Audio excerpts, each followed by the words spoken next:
Welcome to Q Aquatics and Exotics. I'm Susie, and this is Reptales. Our panel today is Bob Kaler from Kaler's Aquatics and Exotics, or Aquatics and Reptiles. I think it's Aquatics and Reptiles. Reptiles, right? And then we got Mike's from Aquatics and Things, Punchy Paints down in the bottom, right down there. And we're very excited to bring you another Reptales live stream. Tonight we're going to be doing a topic, and the topic is bioactive. What are the advantages and disadvantages? Pretty exciting about that. But before we get started, I just want to let you know we're just a bunch of fish keepers sitting around that have a passion for reptiles as well. We can't always share as much as we want on our fish channels, so we thought we would start this stream up and rotate it around between our 4 channels, with the common anchor being Facebook. So if you're in Reptales, on the group Reptales on Facebook, you'll always see what's going on with the Reptile stream. So make sure to join us over at Facebook, because you never know where we're going to pop up.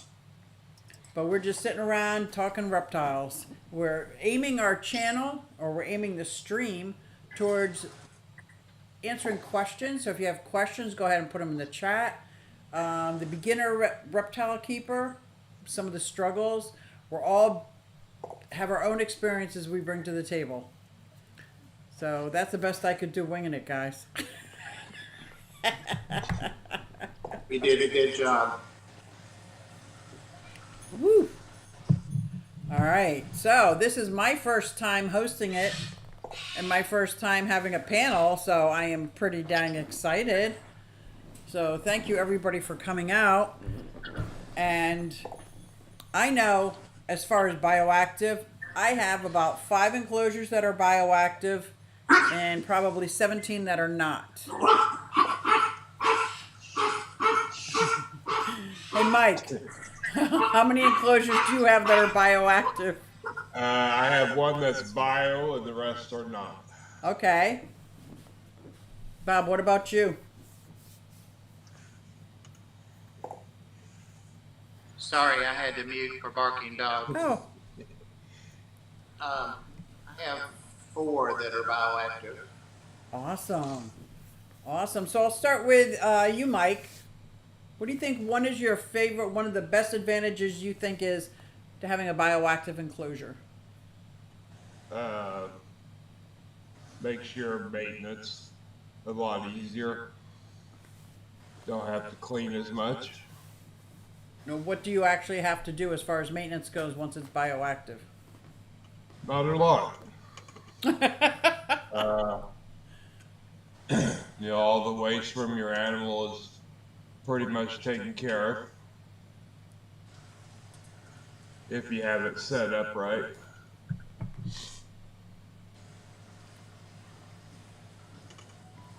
Okay. Bob, what about you? Oh, My chameleon cage it's a breeze because I've got the automatic mister on it, so I don't have to worry about its water. It's bioactive, so I don't have to clean it. Just give him some crickets and stuff, and he's pretty much good to go. I just thought of something. Maybe we should go ahead and explain what bioactive is, because there might be some people in the chat or some people watching the replay that don't quite understand what a bioactive enclosure is. Bob, how would you best describe a bioactive enclosure? Well, I have a delay. Can you hear me right now? Yes, we can. Okay, well, my picture isn't showing me talking yet, so that's why I wondered. We could be It's like a still not B-rated movie. Now it just showed me talking, so I've got like a 10-second delay on my picture. But as long as you can hear me okay, that'll be funny. Well, what it means to me is that I have some things that are natural. They're different types of bugs and critters that it's a little more scientific than that. But basically, it's things that are going to enjoy and thrive on the waste materials that my reptiles produce. Some of that could be food that they waste or don't catch, but largely it's their poop and pee and that kind of stuff. And they're happy to clean that up, and they enjoy that. So, but still, you have to go in and manage what they don't clean up, and they also will have their own. Depending on what critters you're having in there to clean up, they can also have their own waste products. So it's not 100% free, cleanup. So what would you say is one of your favorite cleanup crews? Like, what do you use for your cleanup crews?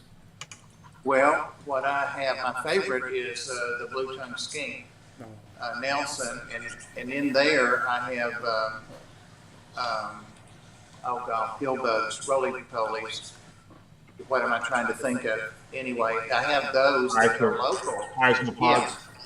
Yeah, those guys. I have those 2 or 3 kinds that are local. I just find them out under my pots when I have things potted on the some of the material in there, some of the cork wood and some of that stuff. I put leaves and things in there, but I find them in there. So they're thriving, doing great. And the chameleons actually eat them too. I've seen the chameleons eat them that are in there with him. Oh, cool. Another one that, sorry. No, go ahead. Another one that I didn't put in there intentionally, but I researched it later, is the superworms. They're actually just a larval stage, I guess, or a pupa stage of a beetle. And those beetles are great bioactive posers.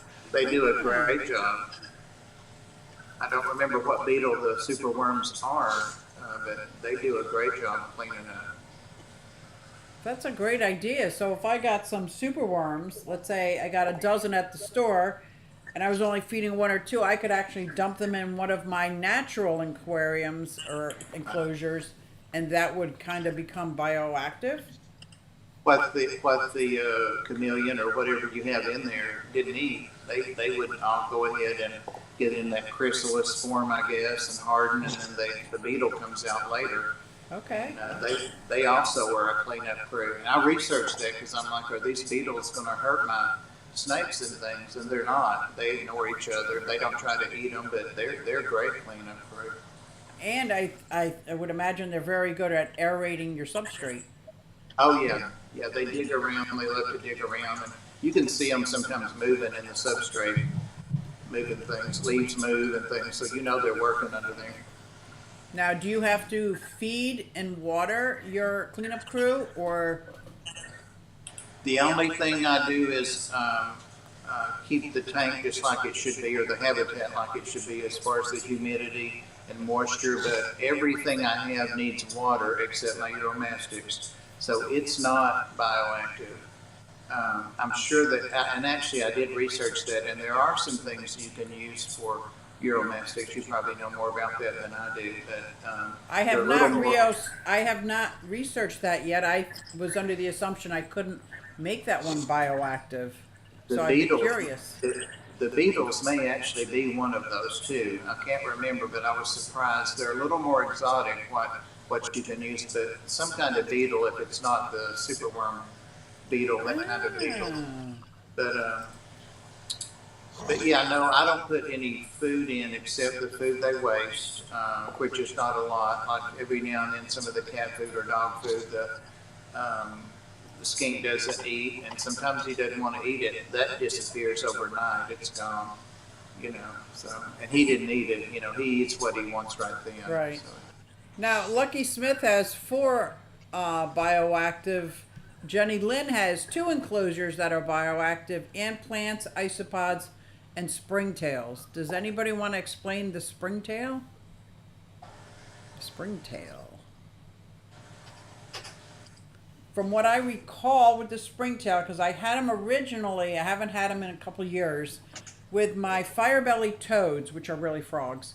And that environment sits in like muddy muck water. And I was afraid of mold, so I was given these tiny, tiny, minuscule white creatures that hop all over the place. And I just dumped them in there, and they multiplied like crazy to take care of the mold and mildew. but they didn't, I don't believe, cleaned up the detritus, but they like cleaned up another end of the waste products. Mm-hmm. I don't have, I have them in my fire skink, African fire skink, and that habitat, I keep a little more humid than it has to be, but he does well that way. And he just eats crickets. He will eat superworms, but they're a little big for him still. But I have springtails in there, and I didn't add those. I think Oh, inadvertently I got them in there some, and they keep that place clean. I haven't cleaned it in a couple of months. I mean, so they're keeping. I never see poop or anything, so they're doing a good job in there. oh, that's pretty cool. Now, I have a lot of enclosures that are natural enclosures. I call them natural looking enclosures because they got the plants, they got water dishes, they got it looks like a natural environment, but I don't have any cleanup crew in there. And two of them, they get misted all the time. I have a lot of enclosures that are natural enclosures. I call them natural looking enclosures because they got the plants. My phone just started talking to me. And it was me talking to me. I'm like, wait, what? And anyway, but I am afraid because they're sitting right on the glass bottom. There is nothing catching this moisture, so the dirt is actually on the bottom. So I'm afraid that in order for this to be a successful bioactive enclosure, because I guess some of them can be like that, but the ones that you mist all the time, you really don't want that dirt sitting on the bottom. So you need to create a layer, like kind of like what I do with my houseplants, a whole layer for the water to go through, but not the dirt. What do you call that layer? False bottom. Yes, like a false bottom. And you can make it out of anything. If you got gravel left over, I have the expanded clay called leca. There's so many different things. You can use just PVC cuttings, like cut them all 1-inch PVC pipe and put them all down and then lay on top. You can use like so many different things. Now I'm looking at my little frogs. Still got the two little frogs, and they're doing great. And still tiny, but they love their wing or their flightless fruit flies, and they love those things. But now I miss their habitat sometimes 3 times a day. Just lightly mist it, and fill their water. Their swimming pool. It's their swimming pool, not their water bowl. Fill that. I have my dirt touching the bottom in there. I wonder if I should change that. Do any of you have some way of draining out if there's too much water? Because you said you have automatic mister. Does it ever accumulate too much water on the bottom, where it starts to grow up into the dirt, Mike?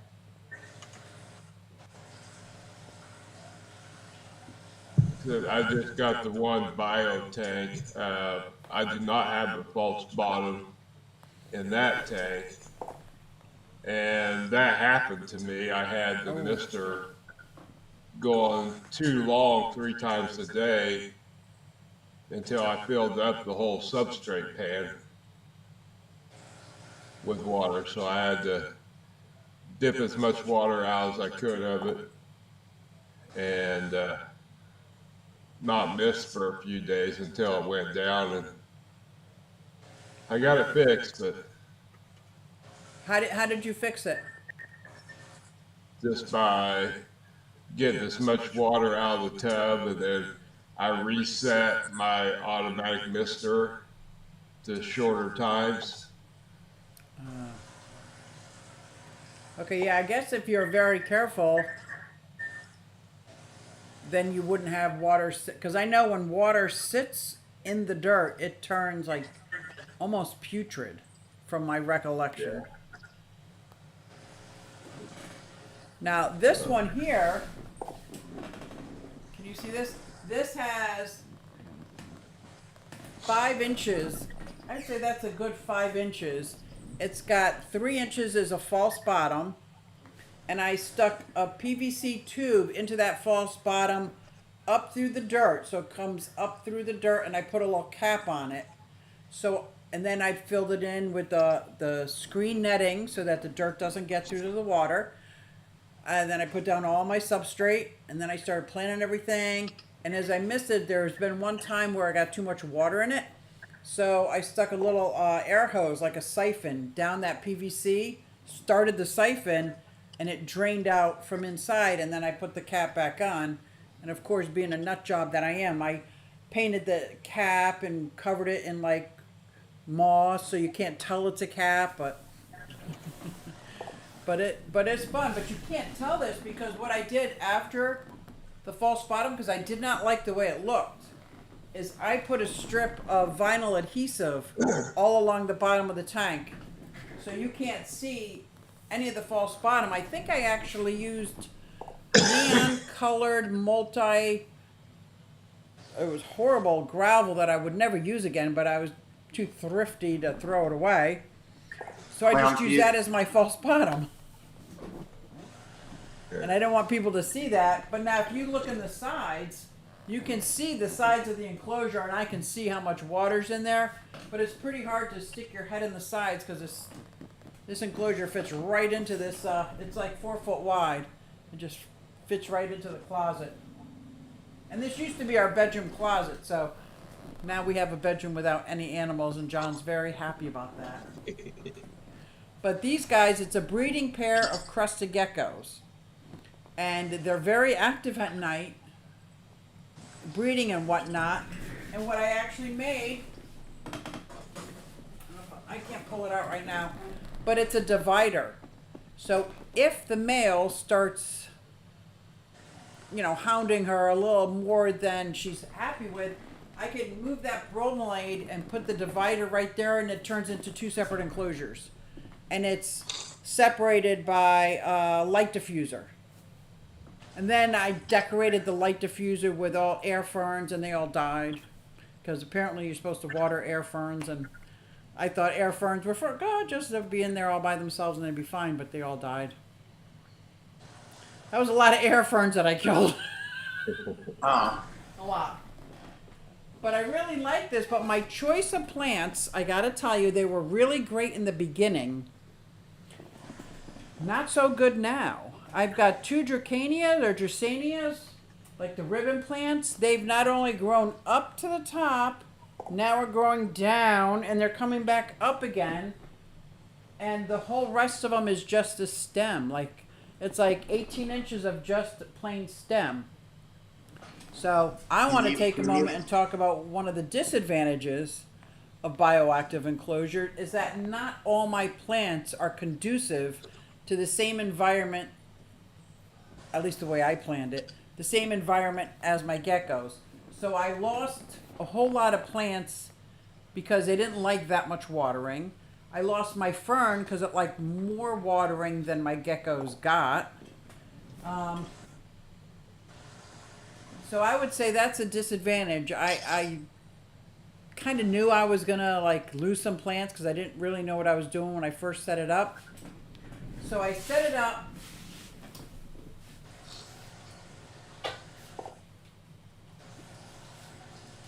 Can you blow that up, Susie? I set it up so that, yeah, I think so. Maybe. I set it up so that I could remove, let's see here. I set it up so that I could remove my planters and just replace the 4-inch pot. So I actually built the enclosure around the planters. I put some bark on the side, and now it's like a hidey hole for them. And I have that all built in. But having to replace the plants, I think maybe it's more of my fault because I researched the plants that were safe for them, but not necessarily the same environment. I didn't think it'd be that big of a deal. It was a big deal. So how do you guys keep your plants alive? How do you keep your plants alive if or don't they stay alive? My rubber tree's not doing too bad. I just planted it down in the substrate. I have a pothos in that tank. I just planted it in the substrate. My bromelid did not make it. Oh. I think I know Thank you. why. Your bromelade needs to be right underneath your mister so that the leaves can fill up with water. Okay. Yeah, they died. Mine died. This is a replacement. That's why this bromelaid is still big.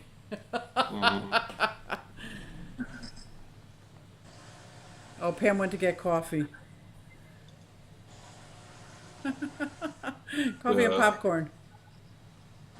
My other tanks that are not bio are just plastic plants, so. Okay.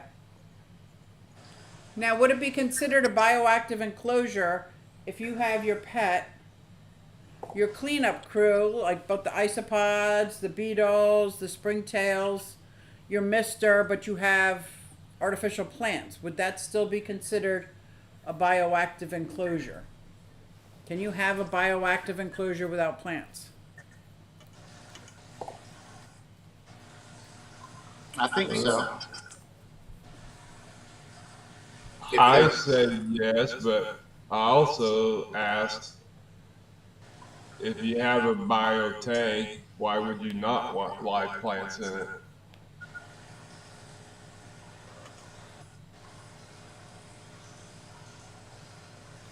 I'm looking, and I do have live plants in mine, but And now I'm starting to wonder, could I grow like lettuce in an enclosure? Because it's got the UVB light, the UVA light. not with the Uromastics, you couldn't. Right. Well, they would eat it faster than I could grow it, and we would have a problem watering the lettuce with the Uromastics. That's for sure. Right?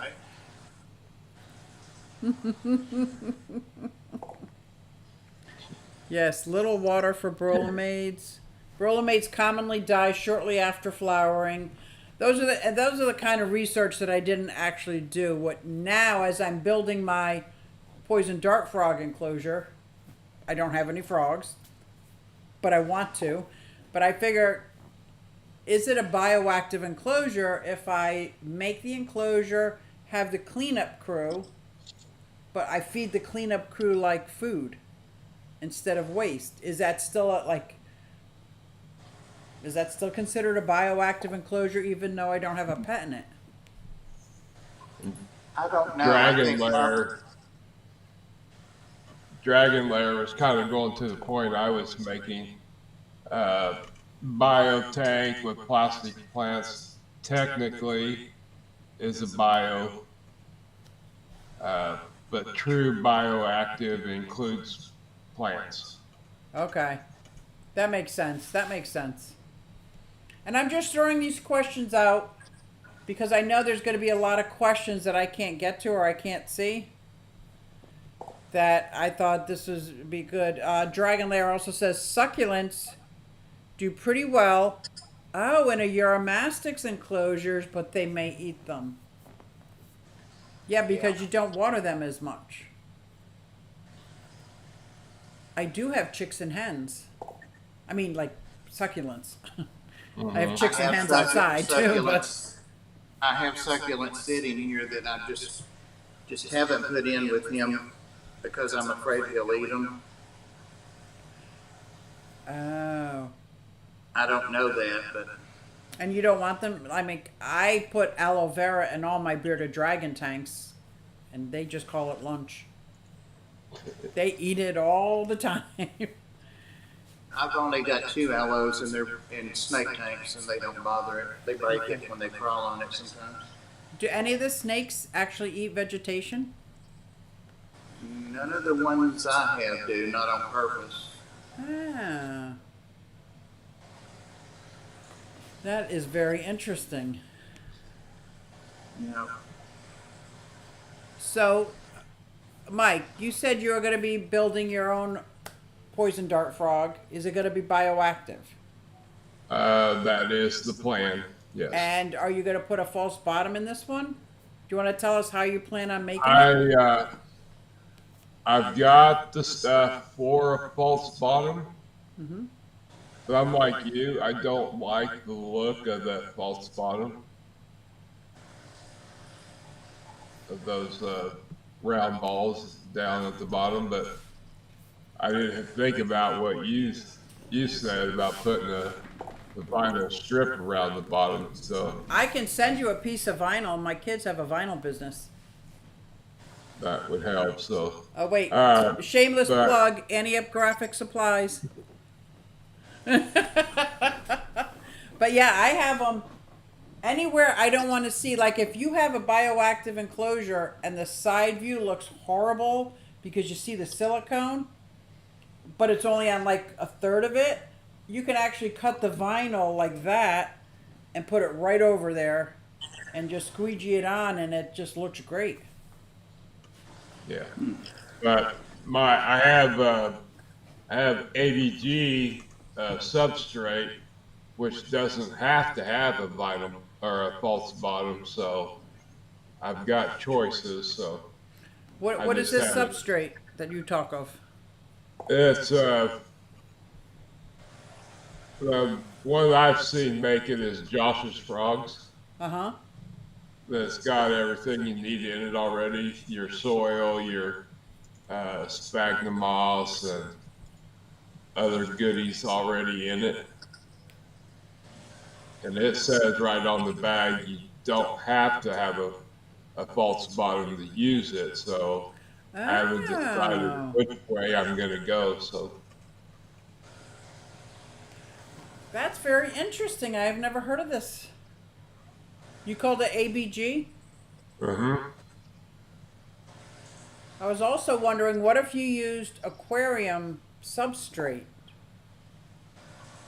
That can sit in water and it doesn't go bad, correct? Yeah. What if you use that as your first layer? Well, I guess you would still need to keep, if you're going to put dirt, you need to keep that out. Right. So I've got just about everything I need to get started, and I'm excited to get that one done. Yeah, I can't wait. Are you going to video as you make it, or are you going to just wait till it's Yeah. over? Okay. Yeah. I'll try to video as much as I can. Shaky Shane has a problem with her, with his chameleon. It says he hasn't eaten in a week and his eyes are shut and seems weird. So if the eyes look a little sullen and shut, maybe they're dehydrated. And this is just a guess. I'm not obviously I'm not a vet or doctor, but I know they like high humidity, and it's really hard to keep high humidity in that screened enclosure. So what I did for mine is I taped on 3 sides. I literally, with masking tape, taped up a shower curtain around the 3 sides, and I called it like the hospital tank for a while till I got my chameleon fixed. That's just I'm not saying he is dehydrated. I'm saying it kind of sounds like it. I'm sorry, Bob. What kind of chameleon is it?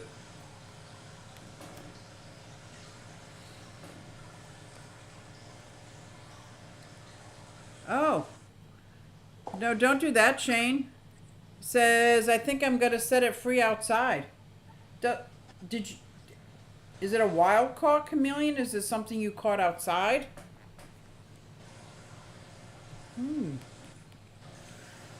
That's don't let it outside if it's I don't even know how to process that.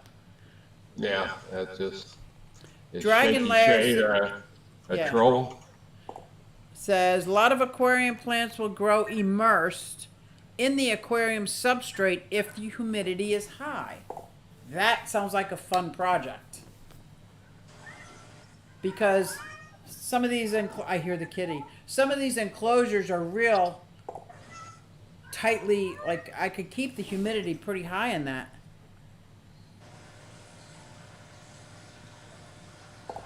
Thank you, Pam. Pam is saying don't let it out. It came from Petco. Yeah, whatever you do, don't let it go then. It's not an outside pet. Can you take it back to Petco? Sometimes they have a hospital in their back room that they can care for them. I would take it back to Petco, especially if you just got them. North Carolina, yeah. Take them back to Petco. They have a 30-day warranty too. Yeah. Even if it dies or anything, you can take it back. Because let's say on an off chance it's not dehydration and he's actually got a contagious disease. And you let it out in the wild, and now that could start changing the whole ecosystem. I know it sounds dramatic, but it could start changing the whole ecosystem, not knowing what the problem is. And more than likely, he'll just get eaten. Yeah, it sounds more like a heat and humidity issue to me.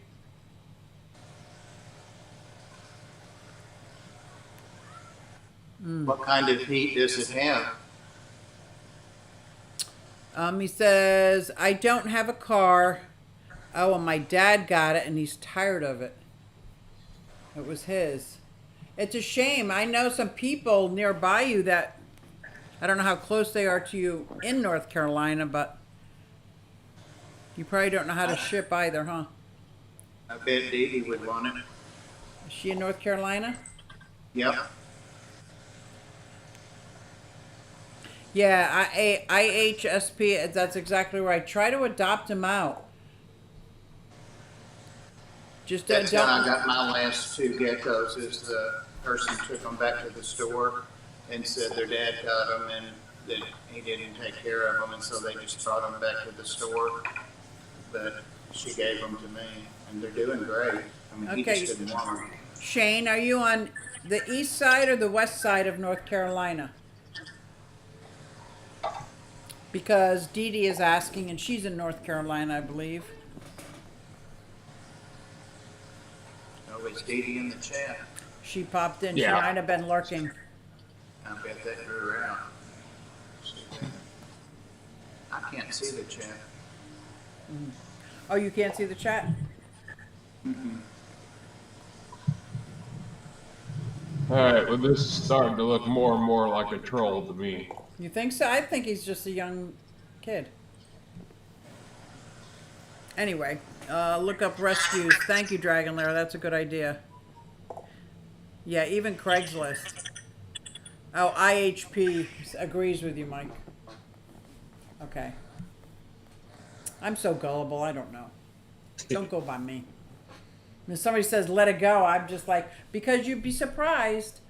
There are a lot of people have called me to take in their turtles and stuff, or if I say I'm at my max for red air sliders, I just can't take, because they get the size of dinner plates.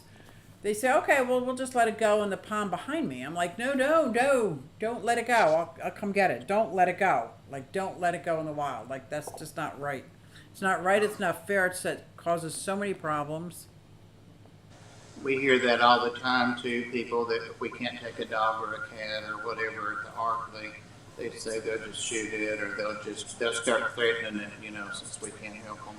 Shane, I think that's a good idea. Try to put it on Facebook for free. As long as you're not selling it, I don't think Facebook would have a problem. And somebody might be close enough to you that they'll swing by and get it. Yeah, if that's social media you're on, Facebook, then that's. So I guess I just started Dee Dee's Reptile Rescue. I know. Dee Dee, I have an old enclosure I'll send you to help you out. Oh. She's going to be like, no, stop, no. We used to do that to my brother when he wasn't present. We would assign him all this stuff to do, and then he'd come in and my mom would be like, well, you're going to do this, and he's like, what happened? What? We just did it to Dee Dee. Oh, my goodness. Q, you need to get recipes for research slider soup. Oh, you're going to make me fall off my chair, Dragon Lair. Not my Wilbur. Not my Yertle. And I think one of them's a little sweet on Gina. So, oh, no soup. No slider soup. And no terrapin soup. Nope. Dee Dee said, no. Does anybody see Dee Dee's face as she typed that? No. I can picture it. I bet she won't miss again, right? I know, right? It turned black and I touched it and it fell off the branch. Oh, yeah. I think he's very sick. I would take him to Petco. They would know how to do the next stages. It's a shame if your dad won't take you to Petco. Do we know what kind of chameleon it is yet? He didn't say. I'm going to assume it's a veiled chameleon, but Yeah, That's that's what my it sounds assumption. like. The number one cause of them getting sick or dying is that they're dehydrated. yeah, They have to have water and plenty of it. yeah. Now, with your chameleon, do you have that dripper on top that just drip, drip, drip, drip, drips? Who, me? Yeah. No, I missed mine. Oh, okay.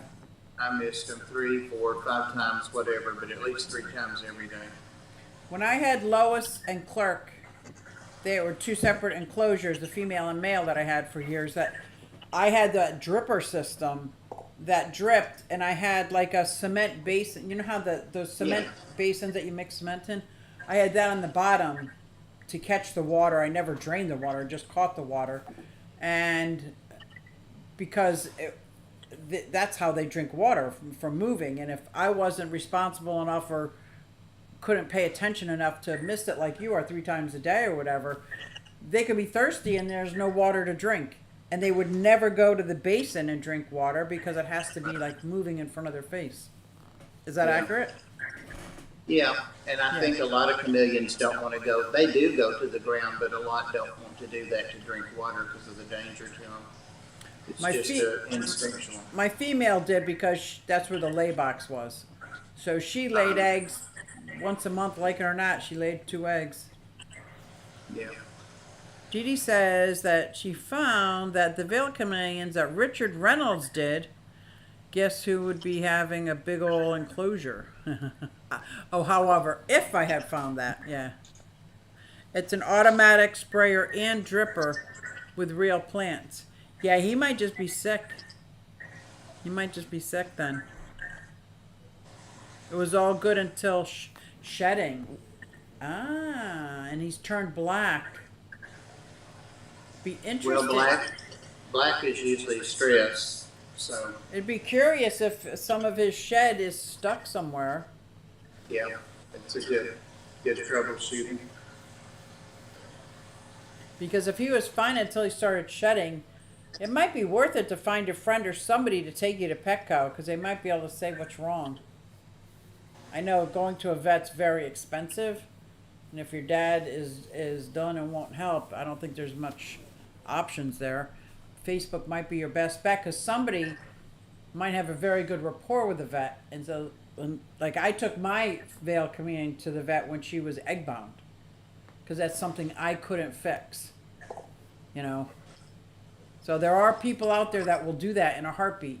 So you might want to reach out on Facebook to make sure that, you know, he's getting like the best chance that he has at living. Because you think about it, we take these animals, these beautiful creatures, and we keep them in an enclosure, and that's their whole world. They have nothing else. That's the other advantage I find to the bioactive enclosure, because it mimics as much as we possibly can what they used to. And I'm not saying it's a biotope, but it's pretty darn close. They got, you know, trees to climb up on, plants that are dripping with water, bugs crawling around the bottom. Because I know even my vegetable guys eat bugs, you know, here and there. I live an hour away from, which doesn't help. Yeah, Petco's not going to help. Facebook might be your best bet. Somebody might say, I can take them. Like if you lived in southeast Pennsylvania, I would already be at your house right now. If you were in this area, I would be at your house. You wouldn't even have to do any work. I would just take that lovey-dovey from you in a shoebox and see if I could do something. That's what I would do.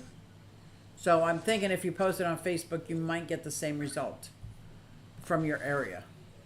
I didn't see whether you're the east side or west side, but yeah. Yeah, dragon. Yeah. Go ahead. And she's already got an enclosure set up. I know, right? Oh, poor Dee Dee. Yeah, It's I true. agree, Paul. Post it on Facebook, someone, because I read through pets and different stuff on Facebook, just hoping somebody is, "Oh, I got this puppy we can't keep," like, I'm there. Or I got this cat I can't keep, I'm there. Oh, we got this bearded dragon my mom says I gotta get rid of, I'm there. Like, as long as it's not for sale, I'll come. I'd rather not publicly announce my location. You don't have to announce your location. You don't have to announce your location. When you put it on Facebook, just put the general area of, like, I have a park a half a mile away. Just pretend that park is yours. Like, I could meet somebody at the park, but make sure you have an adult with you. There's some creepy people out there. Yeah, I would never announce my location selling anything on Marketplace. And I got a big 6-foot John bag of donuts, and I still wouldn't do it. I may have one someday, learning with the anoles. See, Dee Dee, that's awesome. She's hooked, guys. Just kidding. Already needs a bigger enclosure. Yeah. Isn't that great? So where is the best place to get this cleanup crew? I very rarely see it Petco or PetSmart. We had Wally Kearns on here, and he was like the pod father as opposed to the cod father. But where does everybody get their cleanup crews? Like, I heard a lot of people say that their springtails just showed up with the, I think they said the isopods, right? I don't know where mine came from unless they came in with the isopods, but I would have had to spread them, myself unintentionally. Right. There are lots of good places like Wally. What's the name of his, the Supreme Gecko? Supreme Gecko. That's it. Thank you. Yeah, he sells isopods, and there are lots of places if you just Google that. Of course, check their reputations and the reviews on them, but they have varieties of them, and they raise them and sell them, and different kinds of them, and different colors and patterns, and so those are pretty accessible online. Yeah. And Yeah, you won't find them. I trust Wally too, so that's a good idea.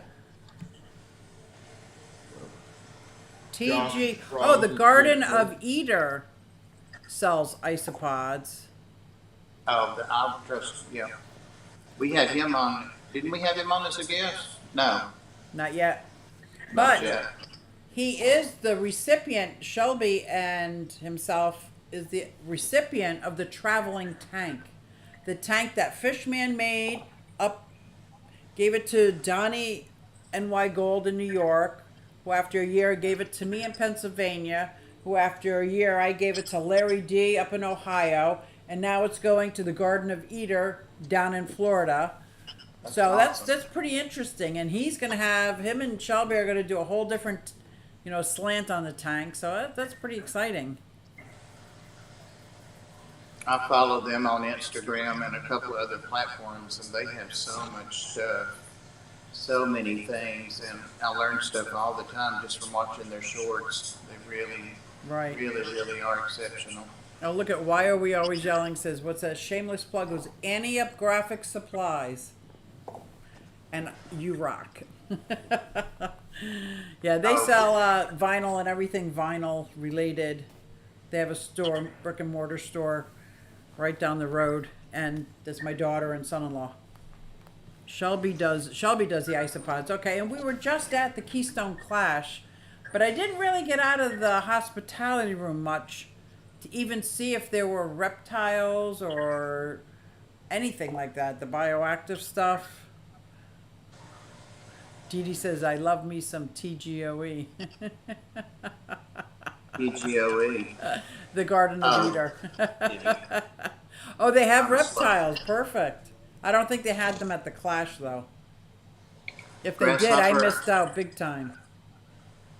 Grasshopper, I need to talk to you. I mean, like, talk to you.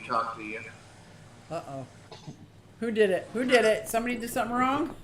No, somebody asked me to recommend somebody for something and then gave me something else to do. And I said, let me ask Grasshopper if he'll help.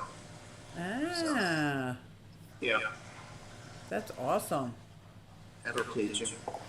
So Jenny Lynn is correcting herself. She said she got the springtails from Joss's Frogs and the isopods from Wally and Nanette at Supreme Gecko. That's awesome. And there are usually at dealers at reptile shows. That's where I find the best deals. The problem is I have been so caught up with being in this wedding that I feel like I've been changed, like I haven't gone anywhere. I even missed my Bucks County Aquarium Society meeting, which I don't know if anybody caught. It was on the live stream. It was all on cold water fish. I'm so upset that I missed that, but we had the rehearsal dinner. I'm not upset that I missed that, but I had no idea how much is entailed in being in a wedding. No idea. Maybe someday.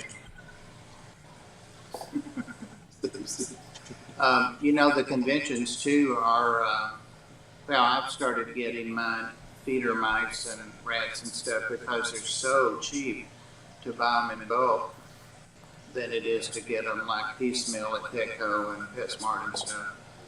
So. Oh, looks like we got a super chat. Ooh, where'd it go? I saw it. And then it went. I see. Thank you, Garcia. I will find it here, sir. Super sticker, 99 cents from Garcia Aquatics. It's a money mouth face. I gotta find YouTube and see what this is. I miss my colors. I love these things. Oh, it's a happy face with money eyeballs. That's so cool. Thank you, Garcia. Besos. Mwah. Back at you. This is Tinley Big Reptile Show up by me, Tinley, in Pennsylvania. I will admit I can't miss a wedding, but I want to miss a wedding. What? I've heard so much about Tinley. I've heard so much about it. Yeah. So speaking of shows, is anybody going to an upcoming show anytime soon? Repticon, I got an email from them are in Chattanooga again, I think the 22nd and 23rd. So I'll be getting a lot of mice and stuff then for food. What? Oh, hello everyone. Garcia Aquatics here. Yes, you are in the house, and thank you for that super sticker. Super sticker. Oh man. I want to go with you guys. Spaghetti Nona wants to know, when is your Fishmas? Does anybody have any information on the Fishmas?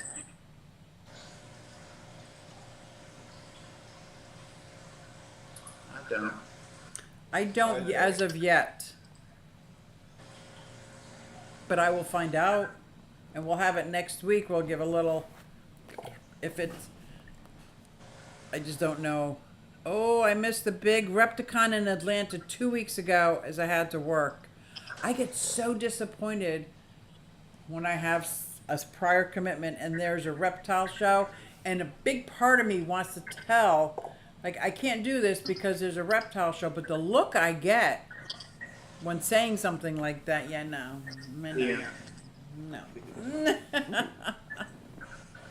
Oh, Garcia, you slick devil. Why is he Oh, all the muchos, all the kisses he's given to the beautiful ladies.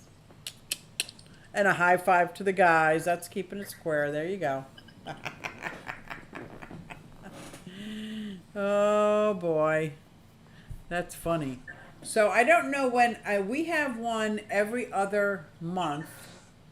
And they're at the same spot, but they're two different reptile shows that go on. One's about an hour away. And then there's another one that's an hour and a half, 2 hours away. And to go there just to get food, I can't seem to justify that. So, I don't know. I don't care how people look at me, Q. I'm following my passion. That's the courage of your own conviction, man. When you start keeping snakes, you'll go there. Oh. I saw you posted a picture of the tricolored hognose snake. Where did you see that? I don't know. That was just for you. It came up somewhere.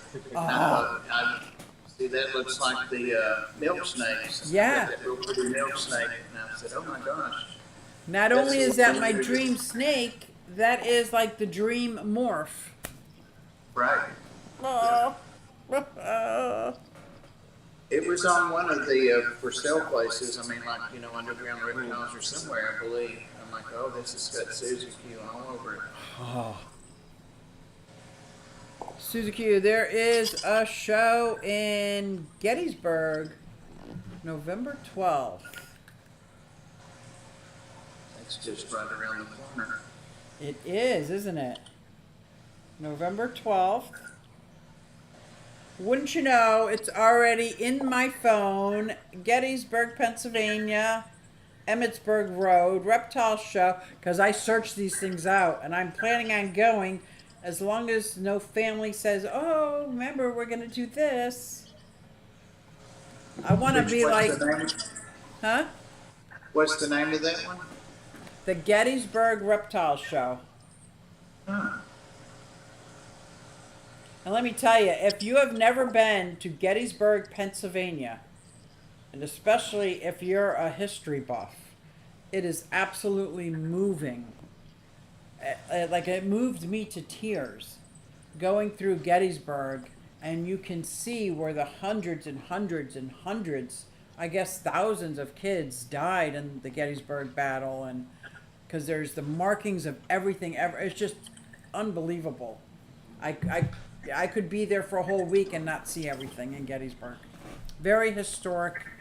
I'm sure every place around the world, around our country, has places like that, but I have very rarely get moved to tears.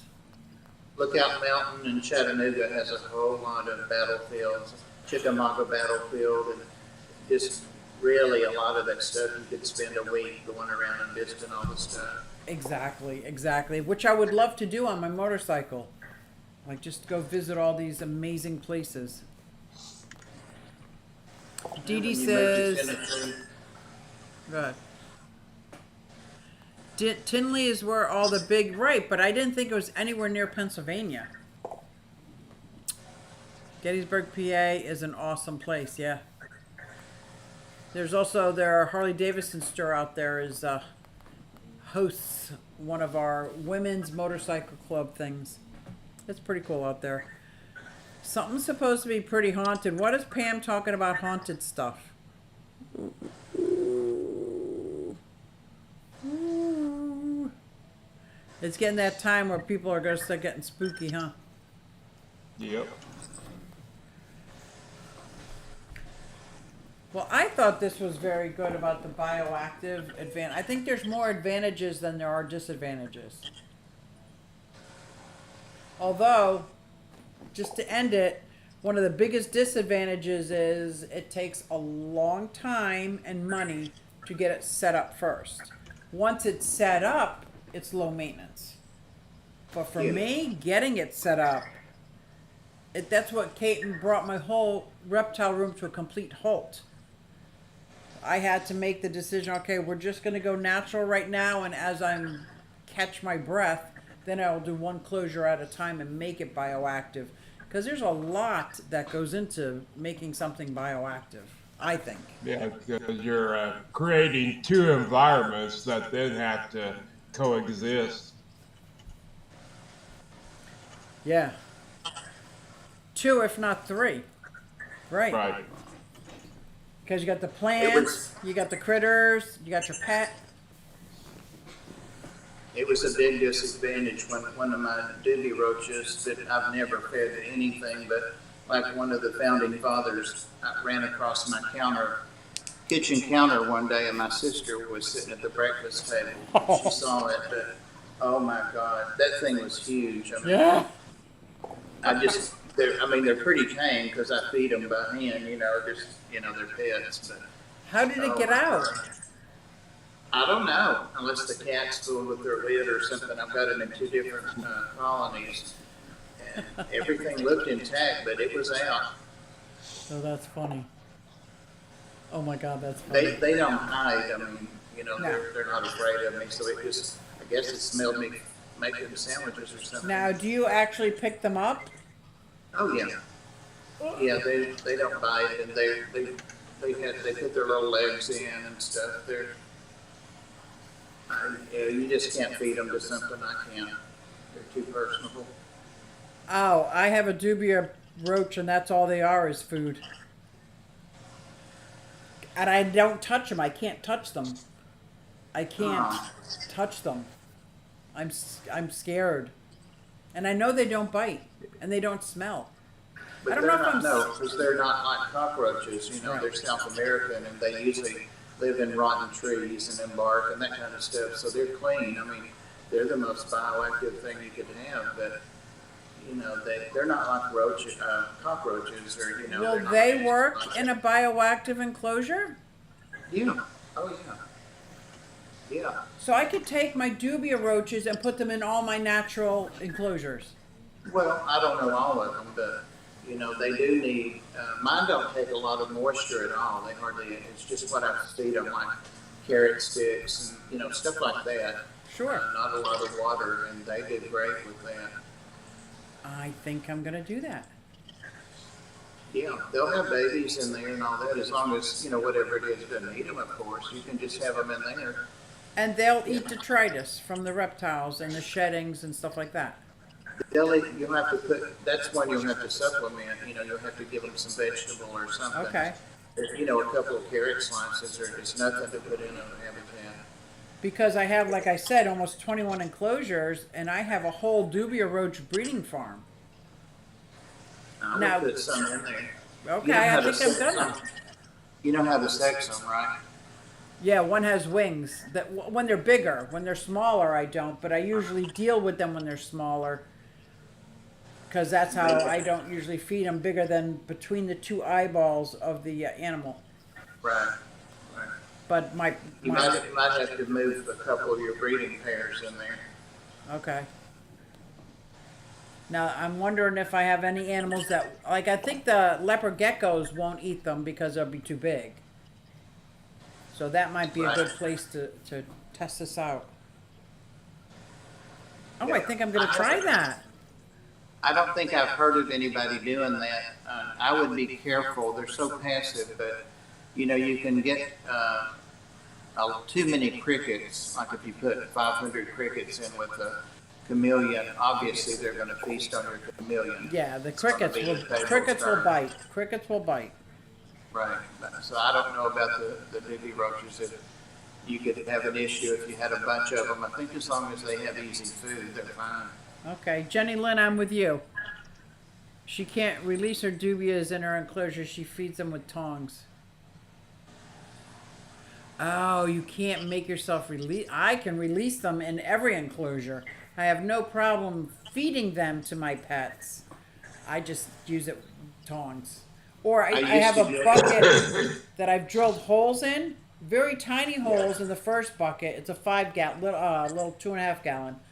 Then the next bucket, I drilled the little bigger holes, and I place them inside each other, and then I dump my dubia roach colony in there, and the small ones shake out to the bottom. The smaller ones go into the next one, and all the rest go back in the farm. And that's how I get the food. I tried feeding some of the juveniles, like you get the little ones at Petco or places. I started like that, Okay. and I put them in with Gomez, the chameleon, when he and his lady were small in there, and they didn't eat them. I don't know if they just weren't interested, but the roaches stayed kind of in the bottom and in the plants and all that. Yeah. And then, like the third time I cleaned up, and they were still in there, I'm like, I'm just going to take these guys out, and they were getting big. I knew they couldn't eat them then. Right. So they had done fine down there. But if they do some kind of cleanup work, that would be great. I can always supplement the enclosure with food for them. Yeah. Okay. They really are into vegetable matter, and I think that's one of the reasons they don't stink. They're not bad at all. Right. There's no odor at all to their enclosures. Never is. Wow. Well, this is good. This has been informative. It's been educational. It's been enlightening, and it's been funny. I like it all. Oh my goodness! And thank you, I Pam. enjoy it.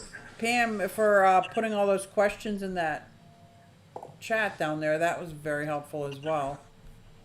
And thank you to my Garcia Aquatics, my super chatter. Thank you. I really appreciate that. And everybody in the chat and everybody who's watching the replay, we really appreciate that. If you have more questions, put them in the Reptales Facebook group page.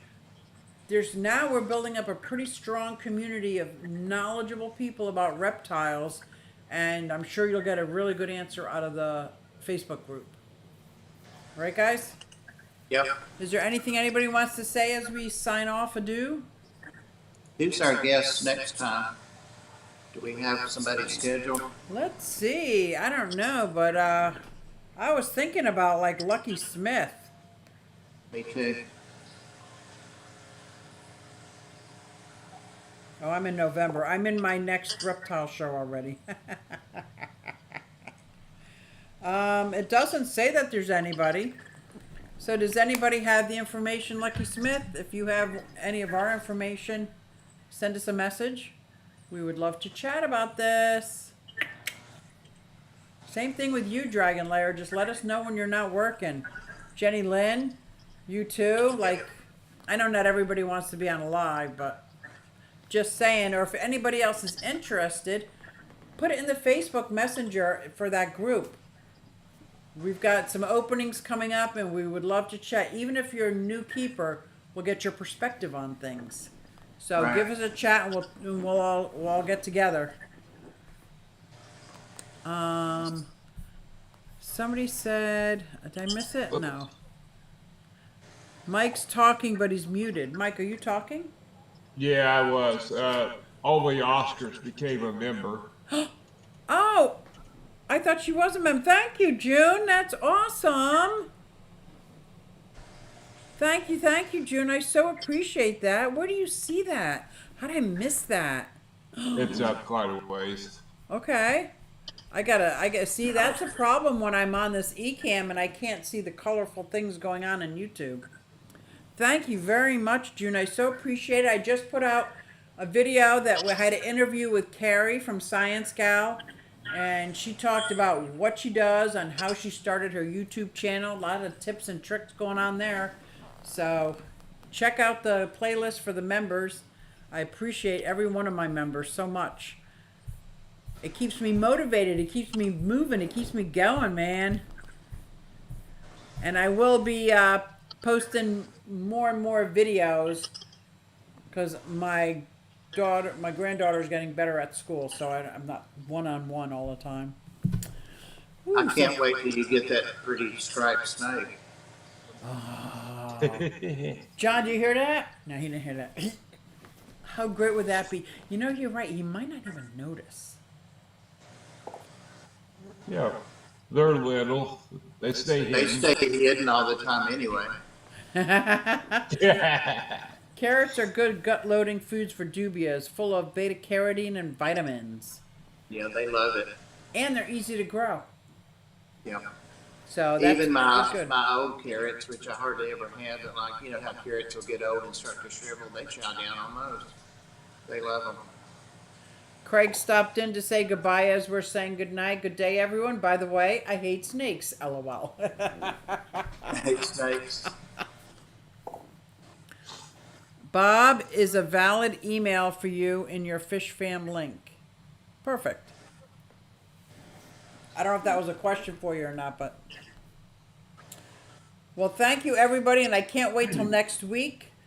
Stay tuned to the Facebook page so you can see who our guest is, or we'll have another topic. But either way, we will see you in the funny papers.